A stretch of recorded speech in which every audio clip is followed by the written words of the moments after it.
Welcome back to Midnight Archive. I'm KG Heath, and this is a weekly anthology podcast narrating the works of indie and tradpub authors, human voices in the age of artificial intelligence.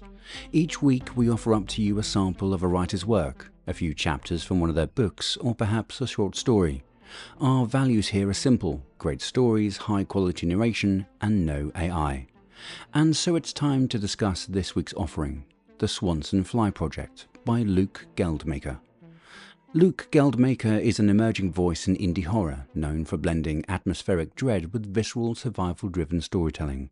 His debut novella, Blood on the Snow, takes readers deep into the frozen Alaskan wilderness, where folklore and relentless terror collide. Fascinated by nightmares, folklore, and the eerie unknown, Luke crafts stories that linger long after the final page. When he's not writing, he's exploring urban legends, delving into sci-fi and fantasy, or plotting his next unsettling tale. Tonight we read from chapters 1 to 5 of The Swanson Fly Project, a horror novel based in the American South. Now here's more about this book. Dunlay, West Virginia, a small town teetering on the edge of economic collapse. Its community bound together by a once thriving mill that now feels more like a warden than a benefactor. When a drifter arrives carrying a mysterious parasite, the line between humanity and horror shatters. With a single bite, violence and death erupt, turning the infected into breeding grounds for terror. As the parasite spreads and carnage engulfs Dunlay, a small group of survivors struggle to outlast the chaos. But in a town where escape feels impossible and the flies spare no one, survival may demand more than they can give, and cost more than their lives. In the Swanson Fly Project, terror takes wings, and the fight for survival threatens to destroy what it means to be human. A link to buy the book is available in the show notes. Please show your support for Midnight Archive by liking, subscribing, or commenting. Every gesture helps us reach more listeners. These stories deserve to be heard. And if you'd like to help keep the lights on, you can leave a tip using the link in the show notes. And so it's time for tonight's offering. Close the door, turn off the light, and get into your bed. Just you, your phone, and your headphones. We really recommend headphones for this one. This is Midnight Archive.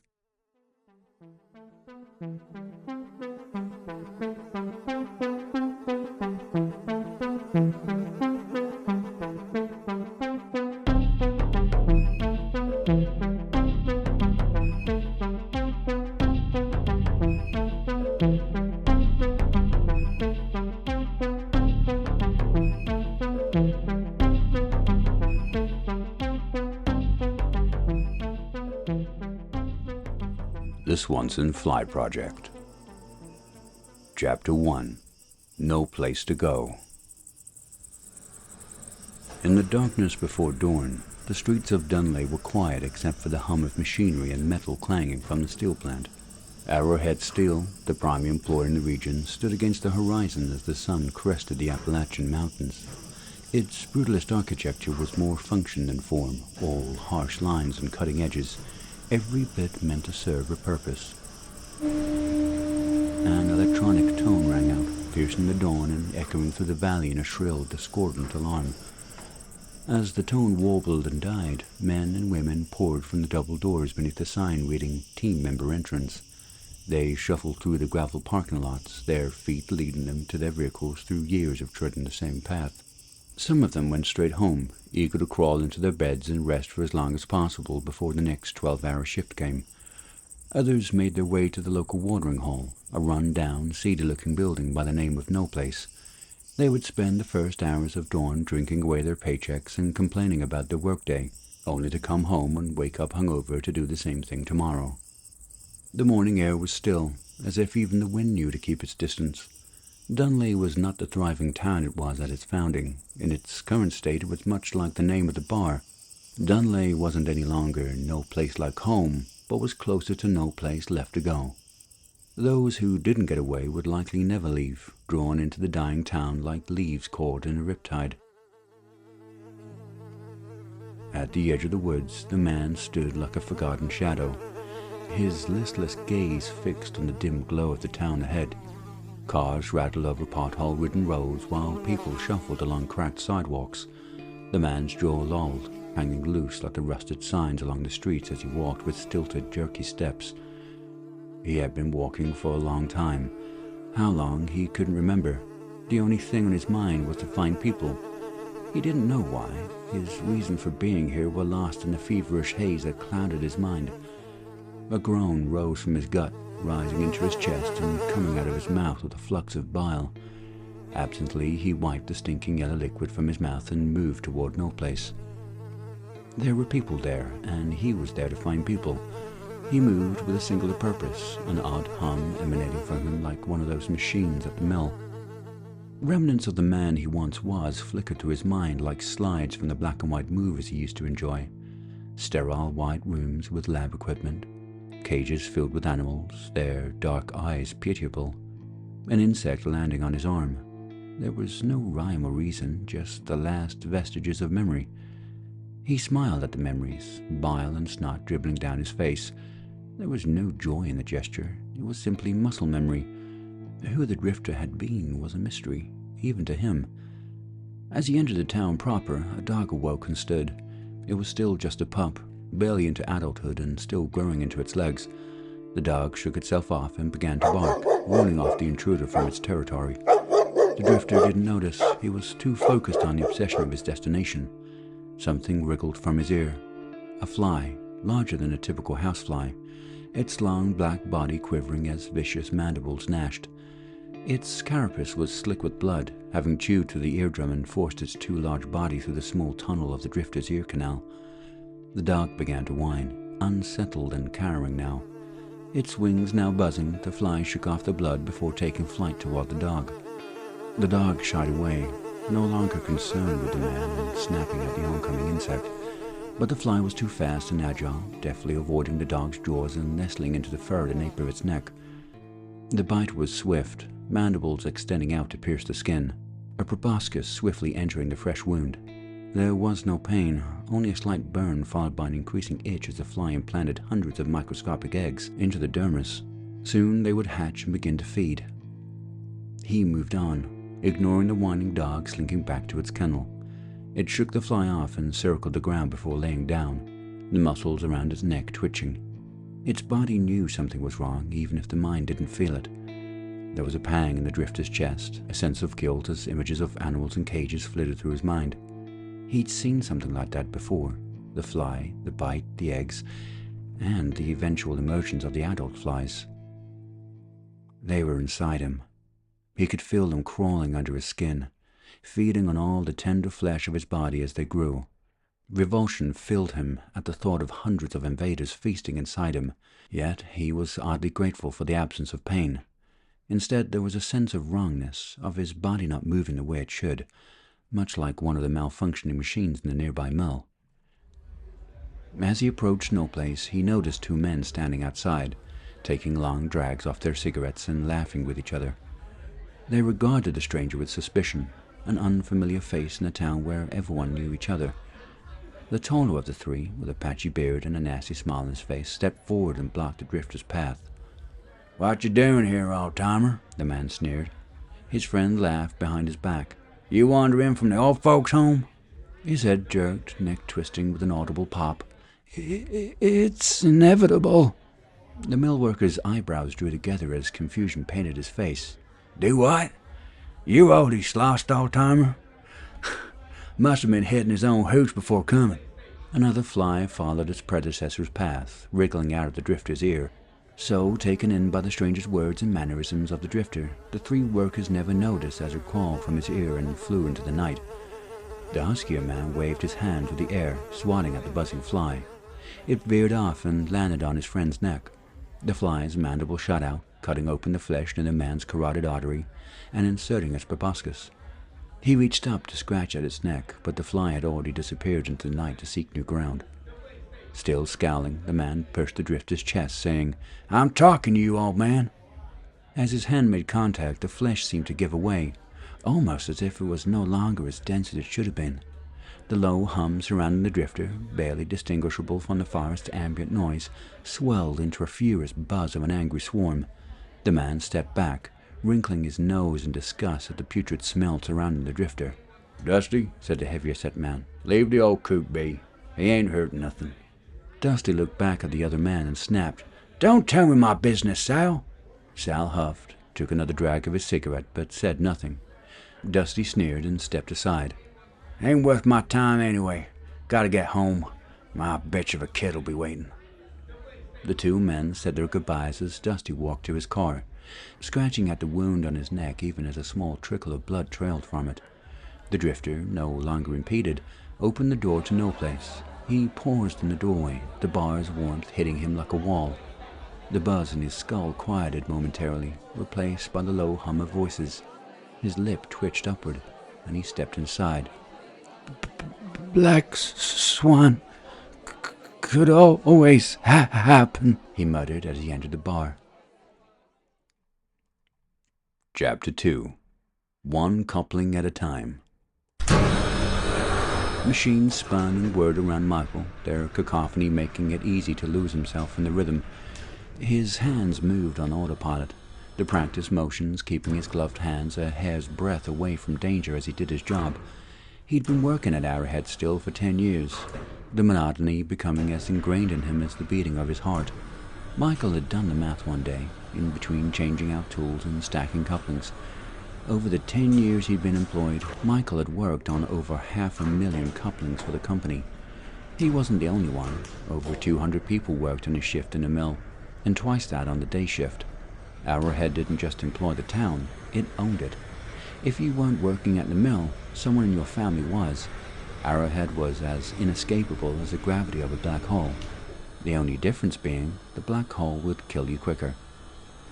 It was never his plan to work at the mill. He'd had other dreams for his life.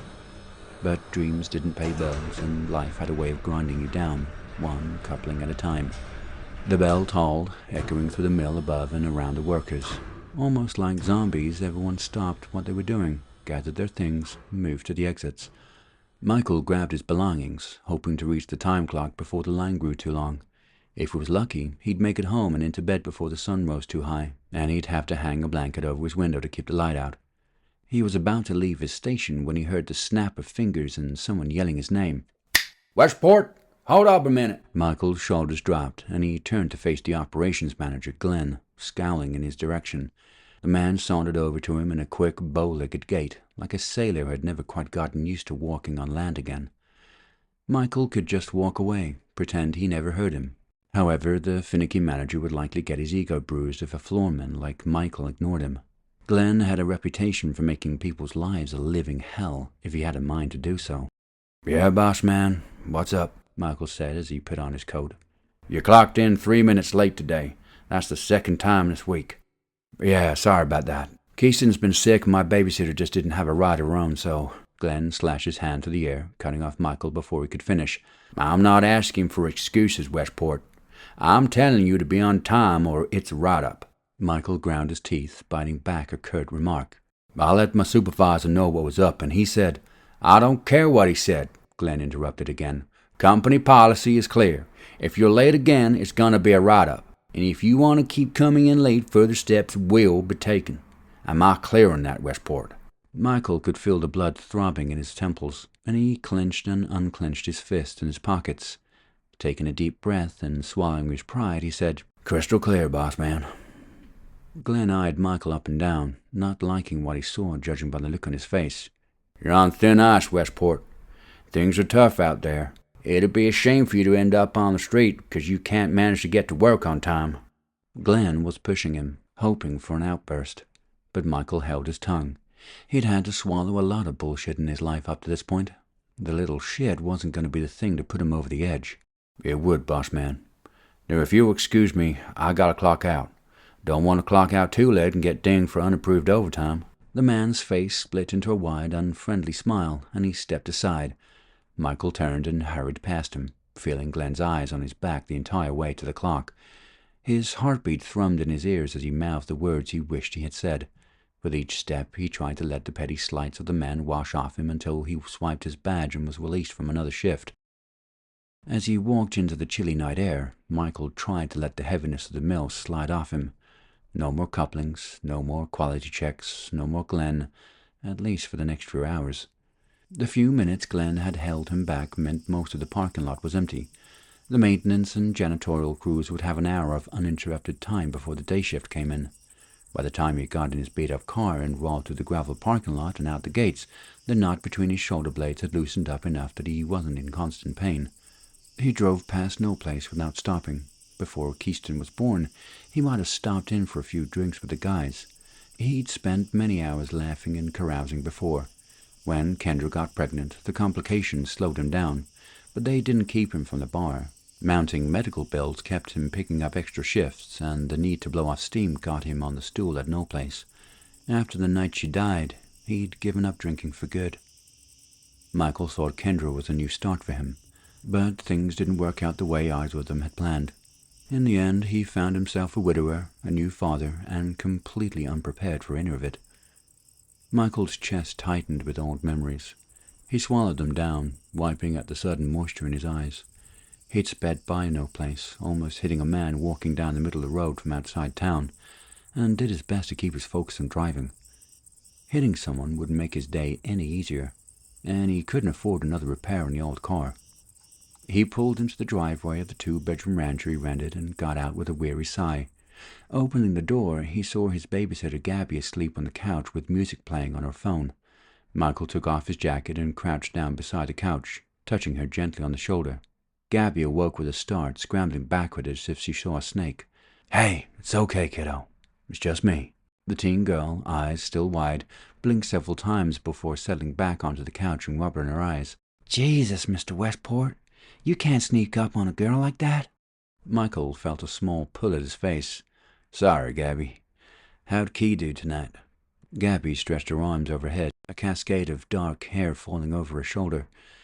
"He says his ear hurts. I did the hydrogen peroxide thing and gave him some Tylenol, but he's been up and down all night." Michael sighed deeply and rubbed his eyes. "It's been 2 days now. I'm going to have to take him to see Cassie." Cassie was the closest thing Dunlay had to a doctor. That's not to say that she wasn't good at her job. She'd taken over the local practice after the old doctor retired, and she moved from Baltimore.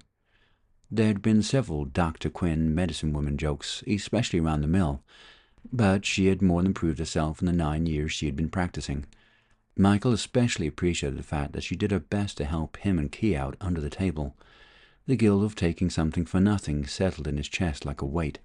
"Cassie will be opening up soon," Michael said as he stood, his knees aching. "You want me to give you a ride home?" Hesitation flickered across Gabby's face before she shook her head. "Nah, that's okay. I like to watch the sunrise on the way home. Kind of like a grounding exercise, you know." Michael's face pulled down in a concerned frown. "You sure, kiddo? I know you usually walk home, but I'm going out anyway." Gabby beamed at him. "It's all good, Mr. Westport. You worry about Key. I can take care of myself." Michael smiled and pulled out his wallet, handing Gabby a pair of $20 bills. "I bet you can. Same time tomorrow?" She took the bills and tucked them into her back pocket. "For sure. Just give me a call and make sure I'm up." "You got it," Michael said. Gabby packed up her things and left out the front door. As the front door clicked shut, Michael leaned against the wall, sighing heavily. The weariness of the day began to settle into his bones, and he shook his head to clear it. His son needed him. Cassie would help, but some days it seemed like he could barely keep his head above water. All he could do was take one problem at a time. He typed a quick message and texted it to Cassie, letting her know he was bringing Key in, and hit send.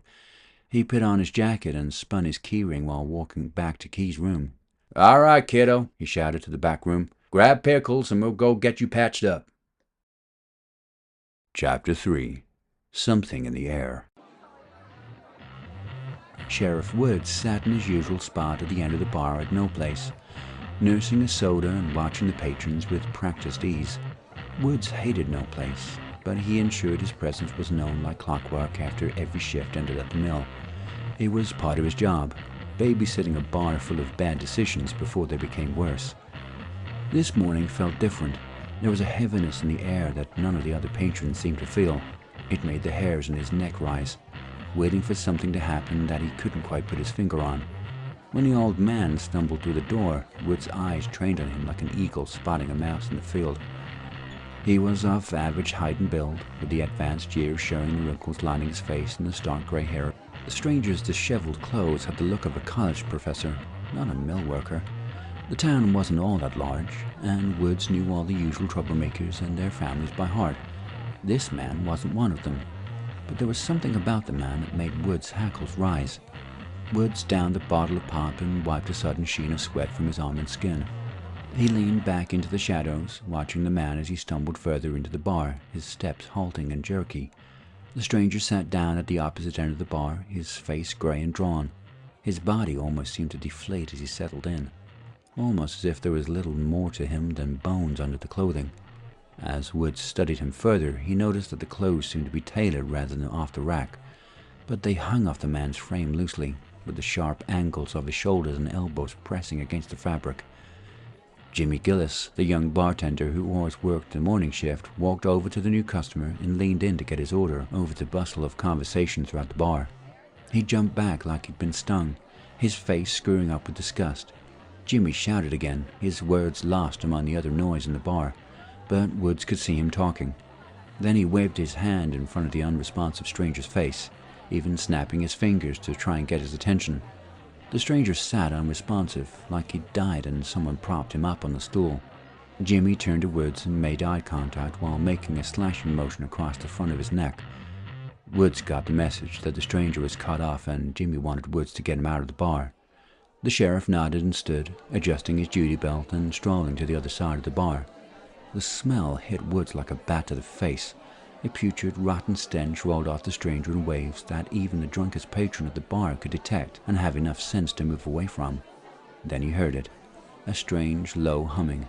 Woods thought the man must have been making it himself, but his mouth was slack and unmoving.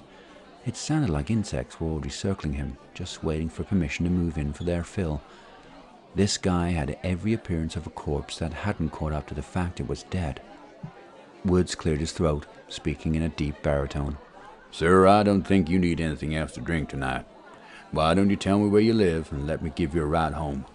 The stranger made a gurgling sound, and a loud, wet bulge erupted from deep in his guts. With it came the smell of bile, and a splatter of phlegmy yellow fluid splattered onto the surface of the bar.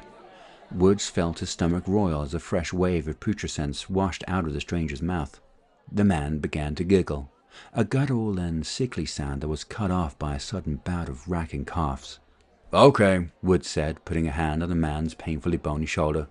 "Why don't we go outside and get some fresh air?" The man continued to laugh in high-pitched, grating sounds like a sickly crow.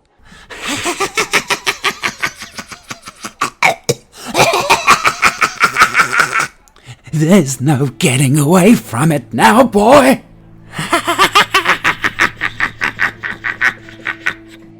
Woods chewed his bottom lip at the word boy and sucked at his teeth.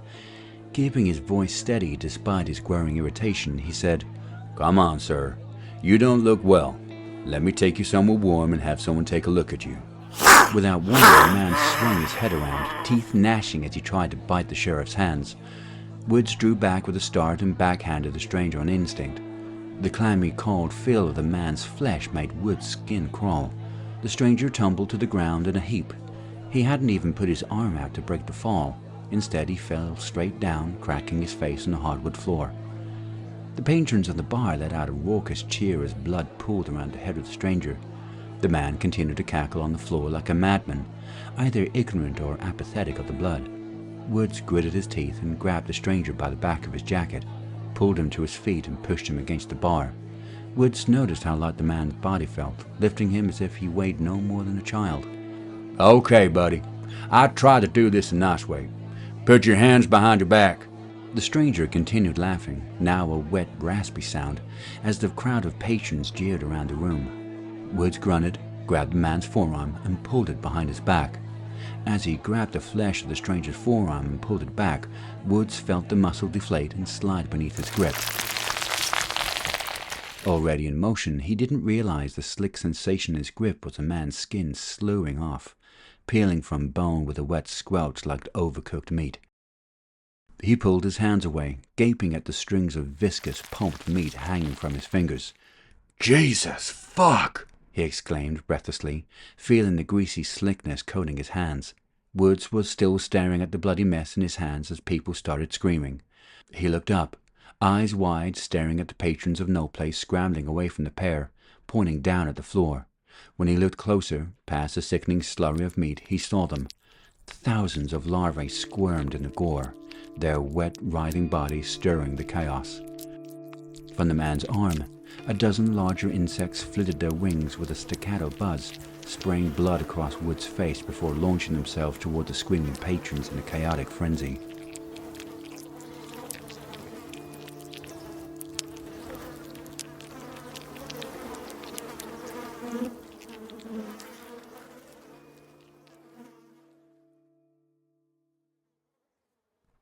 Chapter 4. Missed Connections. Cassie finished cleaning the exam table, the antiseptic biting her nose as it always did, ordinary and reassuring until it wasn't. Michael was crouched down, running his hands through Key's sandy brown hair and whispering words of reassurance. She couldn't help smiling at how gentle Michael was with his son. Most fathers in town would treat a bright but sickly boy like Key with indifference, or worse, hostility. But the strong, melancholy man was always gentle and understanding with his son's needs. It was something that endeared him to Cassie and made her heart ache. Michael stood and said, "Thanks again, Cassie. I hate making you come in so early for stuff like this, especially since you don't have a car." Cassie, distracted, shook away her straying thought and smiled. "No problem, Michael. It's always a pleasure to see you and Key. Besides, riding a bike is better for my health. Keeps the legs strong." She kneeled next to Key, brushing the hair from his eyes with her slender fingers. "Is the medicine kicking in yet, bud?" Key's eyes brightened and he nodded. "It feels better now. Still hurts, though." Cassie nodded. "It will for a little while.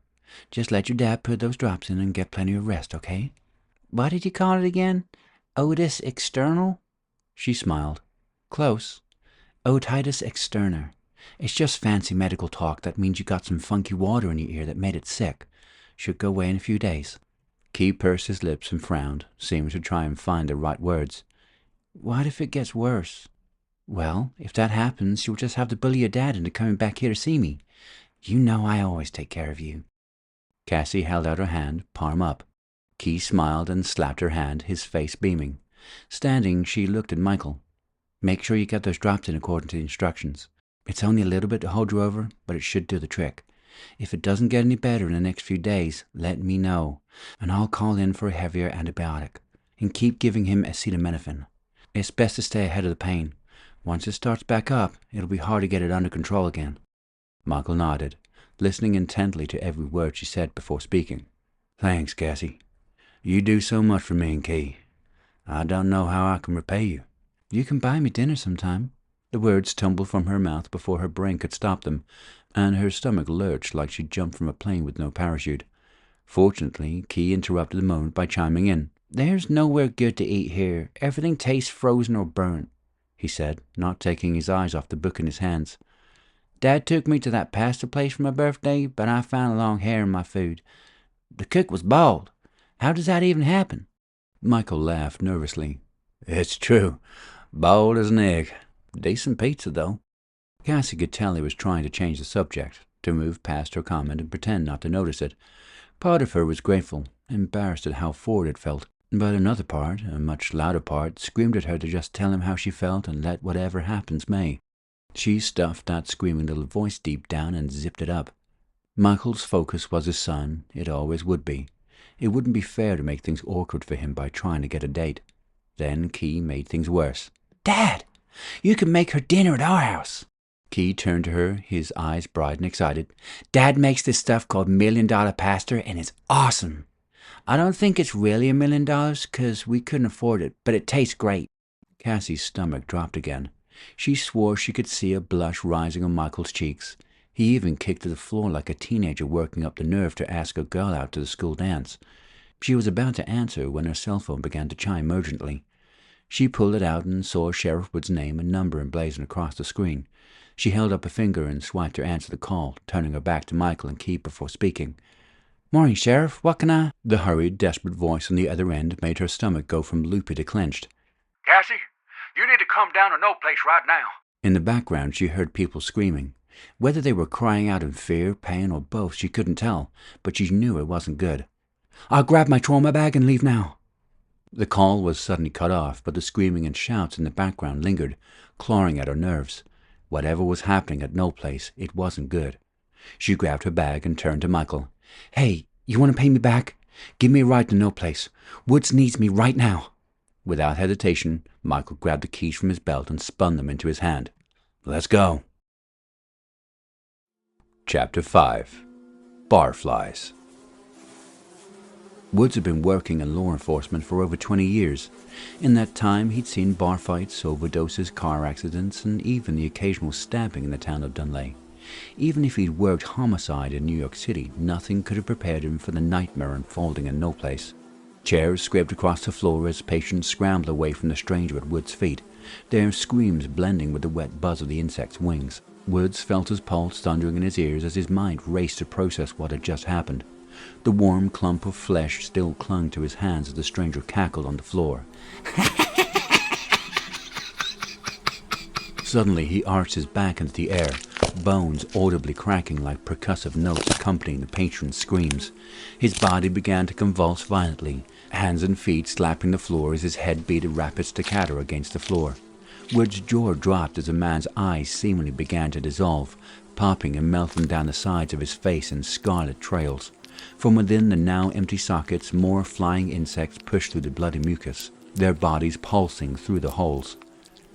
Even as Woods began to comprehend this fresh horror, the man's abdomen distended. The skin stretched, bits of pale flesh showing through the gaps in the shirt barely held together by the strained buttons. The buzzing sound increased as blood began to stain the shirt, and with a sudden pop, dozens more of the insects burst forth in a shower of viscera. The flies buzzed frantically, their wings shimmering crimson as they scattered towards the screaming patrons. Woods stumbled back, his back hitting the door to No Place. Eyes wide and horrified at the scene before him, the man on the floor wasn't a man anymore, just a sack of torn flesh and bone, seething with life that shouldn't exist. Chaos filled the bar as the insects swarmed the patrons, latching onto any available flesh. They swatted at the flies, hitting themselves and each other as they attempted to dislodge the horrid insects. One of the patrons, a man they called Skeet, staggered near him, clutching at his face.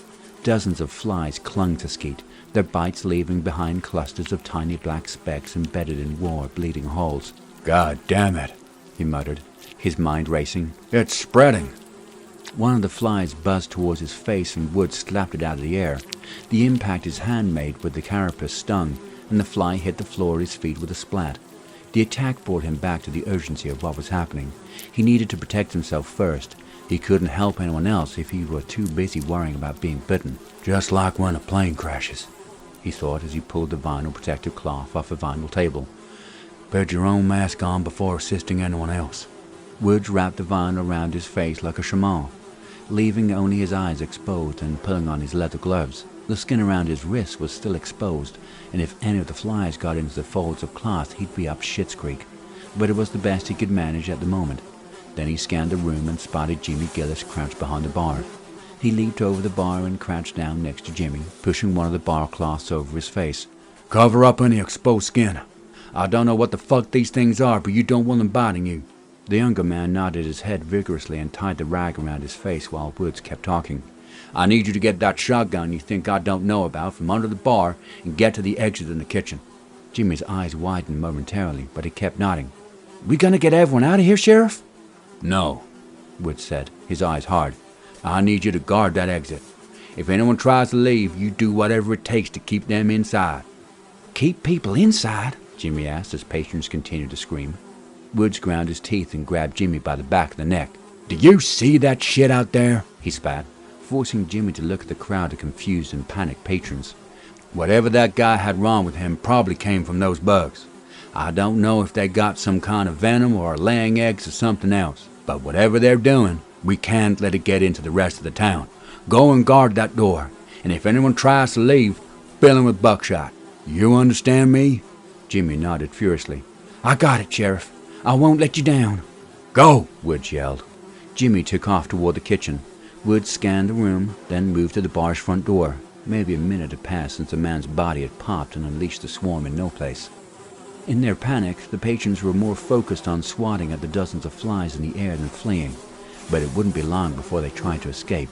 He needed to give them somewhere to go other than outside. "The bathrooms!" He hollered over the din of buzzing insects and screams. "Head to the bathrooms!" Several people, hearing his advice, ran to the bathrooms while swatting away more of the flies. Most of the flies hovered menacingly around a group of men and women huddling in the corner behind an overturned table. Woods grabbed a serving platter and strode forward, swinging the platter through the air like a Spartan. Flies splattered into the walls and floor with every swing. At the arrival of an aggressor, the remaining flies began to swarm him. He could feel their dense bodies on his clothes, rooting at every fall and crevice as they tried to find bare flesh. Woods squashed them against his body until he was covered with splotches of crushed insectoid corpses. 2 men stood from behind the table and joined him, and between the 3 of them, they managed to kill the remaining adult flies. Breathing hard and still hearing the cries of pain and fear from the patrons, Woods pulled out his phone and dialed the closest thing they had to a doctor in town. "Cassie, you need to come down to no place right now." "I'll grab my trauma bag and leave now," he heard her say before hanging up. Surveying the room, he pointed to the 2 men. "You two, go check on the people in the bathrooms. Keep them in there for now, but tell them I have help on the way." As the men moved to follow his order, Wood's eyes fell on a woman lying on the floor. She lay face first on the floor, the whites of her eyes filled with blood. Her arms and back were covered with dozens of bites, each containing a cluster of black dots. Her body twitched in random spasms. A frothy white foam filled her mouth and bubbles dripped from her nose. Her eyes told him everything he needed to know. There was pain in them, fear, and the utter inability to do anything about it. Her body was already becoming a coffin for the mind trapped within. Woods pulled his service revolver, aimed at the woman's head, and fired.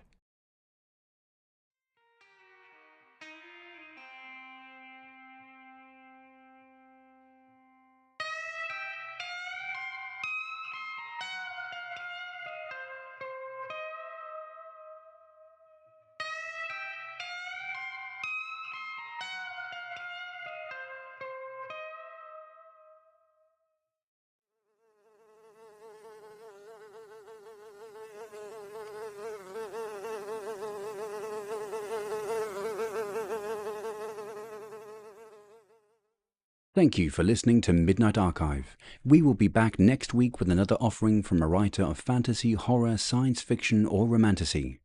Please support this week's author by checking out the links in the show notes to buy the book or follow them on social media.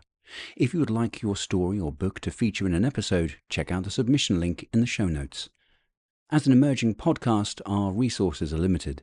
Please help to keep the lights on by leaving a tip using the link in the show notes. Until next week, stay safe, if you can.